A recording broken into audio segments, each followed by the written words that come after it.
విగ్రహము లేకుండా స ఏకో దేవ అన్నాడు, ఒకడే దేవుడు రా అన్నాడు. ఆయన నిరాకారుడు, నిరంజనుడు, నిర్మమకారుడు, ఇవన్నీ చెప్పారు. ఇది యోగులకు తపస్సులకు అందుతుంది, కానీ సాధారణమైన వాళ్ళకి ఎలా అందుతుంది?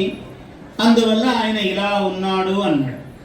ఎందుకంటే నిరాకారుడు, ఆకారము లేదంటే అప్పుడు ఒకటి లేదు అనే లోపం వస్తుంది భగవంతుడికి. అన్నీ ఉన్నాయి అన్నవాడే భగవంతుడు. ఈయన ఎక్కడున్నాడండి అంటే మహావిష్ణువు వైకుంఠంలో ఉన్నాడండి. ఆయనే శివుడి స్వరూపంలో ఉంటే ఎక్కడున్నాడండి? కైలాసంలో ఉన్నాడు. ఆయన బ్రహ్మ అయితే సత్యలోకంలో ఉన్నాడు. సత్యలోకంలో ఉన్నాడంటే ఇక్కడ లేడా? ఇక్కడ ఉన్నాడు. ఇక్కడ అంటే ఇక్కడ మన లక్ష్మీ నరసింహస్వామి రూపంగా యాదగిరి గుట్టలో ఉన్నాడు.